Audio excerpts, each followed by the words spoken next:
தஞ்சாவூர் மாவட்டம் பாபநாசம் தாசில்தார் அலுவலகத்தில் ஜமாபந்தி நிகழ்ச்சி கும்பகோணம் சார் ஆட்சியர் கிருத்திகா விஜயன் தலைமையில் ஐயம்பேட்டை சரகத்திற்கு உட்பட்ட 21 கிராமங்களுக்கு ஜமாபந்தி நடந்தது.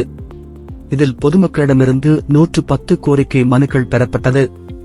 இதில் சம்பந்தப்பட்ட அதிகாரியிடம் வழங்கி மனுக்கள் மீது உடனடியாக நடவடிக்கை எடுக்க வேண்டும் என சார் ஆட்சியர் உத்தரவிட்டார். இந்த முகாமில் 2 பயனாளிகளுக்கு பட்டா மாறுதல் ஆணையை சாராட்சியர் வழங்கினார்.